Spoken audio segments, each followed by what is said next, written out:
Es esmu atnākusi vienā no pļavu sēšanas vietām.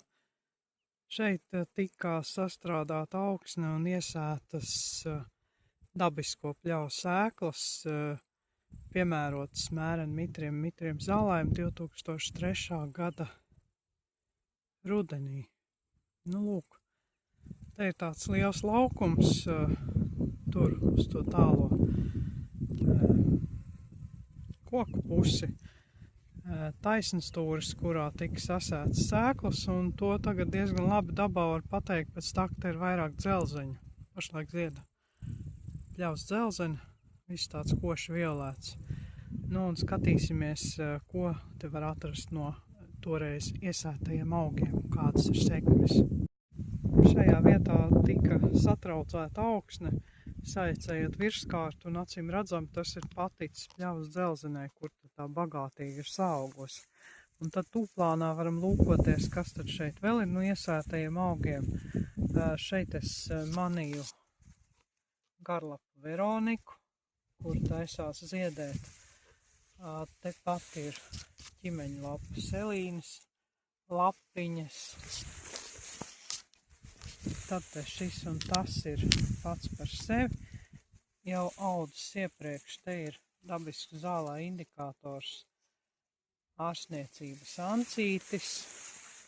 Un tā mēs te pa zāli varam meklēt un kaut kas noteikti atradīsies. Tā, te vēl viens ancītis. Atkal ķimeņlapa selīna. Tātad šie ir augi, kuriem patīk tādi mēreni mitri, bet vairāk uz mitru pusi apstākļi. Šeit tika iesēta arī zvaguļi, kas šeit tā ļoti bagātīgas audzes nav saveidojuši, taču pašķirstot zāli visur ir. Te lūk vēl ir ziedošas zvagulis, vietām jau te ir nogatavinājuši sēkliņas un dažādās attīstības stadijās ir atrodami visā šajā sētajā pļavas gabalā.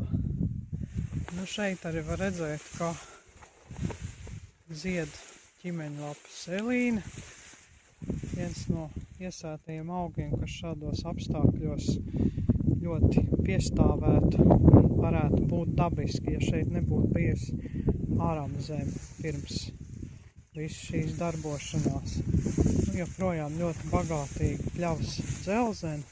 Šeit ir iesējusies un jau smuki zied ziemeļu madara.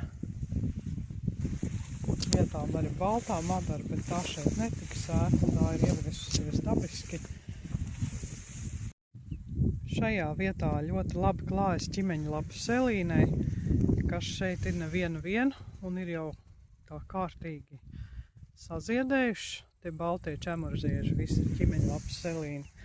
Un izskatās, ka ļoti labi jūtas arī garlapa Veronika, kas ir palienēm mitrām pļavām raksturīgs augs. Un acīm redzot, laika gaitā šis te augājs izregulēsies, paliks tās sētās sugas, kas šādiem apstākļiem ir vispiemērotākās, un tā arī ir pareizi, jo reizēm nevar precīzi uztrāpīt, salāgot šī sēklu maisījuma sastāvu tieši ar konkrētās pļavas vajadzībām, bet to tad izdara daba pati un atrod tos īstos iemītniekus, kas tur būs palicēji uz ilgāku laiku.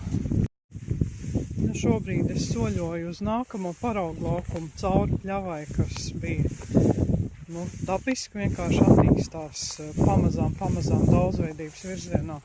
Un te var redzēt, ka tā daudzveidība, tur, kur nav piesēts, ir krietni mazāk, izteikti dominē graudzāles. Šo paraugu laukumu var pazīt pēc markrietiņām, jo tās te bija tā pavairāk sasētas un arī ļoti labi izdevušās. Markrietiņa pat par sevi nav mērķa suga. Tā drīzāk ir tāda atmatu un tādu parastu zālāju suga, lai gan arī nav nekas slikts, protams. Bet markrietiņas šajā te vietā noder arī tā ļoti praktiski, lai šo te sēšanas laukumu būtu vieglāk atrast, jo markrietiņu vispār šajā pļavā nav. Tātad tur, kur markrietiņas uzreiz jau pa gabalu ir skaidrs, ka tas ir paraugu laukums. Nu, un bez margrietiņām šeit tīri labi ir padaušies arī zvaguļi, kas šeit tika iesēti, nu tātad graudzāļu īpatsvaru mazināšanai, lai tie atbrīvotu vietu lielākai augu daudzveidībai. Graudzāles šeit ir izteikti dominējošas, jo augsne ir auglīga. Augsnes auglība, protams, ir laba lieta lauksaimniecībā, taču bioloģiskās daudzveidības atjaunošanā pļavās tā ir drīzāk problemātiska, jo vairums pļavu augi ir piemērojušies tādiem nabadzīgiem, līdz mēriem mitriem apstākļiem. Te no sētajiem augiem vēl garlapa Veronika, atkal zvagulītis. Tāpat šeit var manīt pļavas dzelzeni. Un vajadzētu būt, ka visā šajā slēpjas vēl citi audziņi. Jā, lūk, te ir ancītis, arī indikators suga, atkal ancītis, pļavas bitene. Tie ir augi, kur šeit nebija. Un tikai tā sirsnīgāk pašķirstot zāli var redzēt, ka to ancīšu patiesībā ir diezgan daudz. Viņi nav tikuši līdz ziedēšanai, tātad 2-3 gadu laikā. Bet gaida izdevību un kādā brīdī sāk ziedēt, un tad jau pacels galviņu virs zāles un arī būs pamanāmāki. Šeit var redzēt, ka korekcijas ievieš arī meža un pļavu iemītnieki, vienkārši nokožot garlapu Veronikas, kas nozīmē, ka šogad tās sēkliņas nestaražos, taču, protams, tas ir dabisks process un pieder pie lietas. Atkal garlapa Veronikai šī teritorija acīm redzot patīk.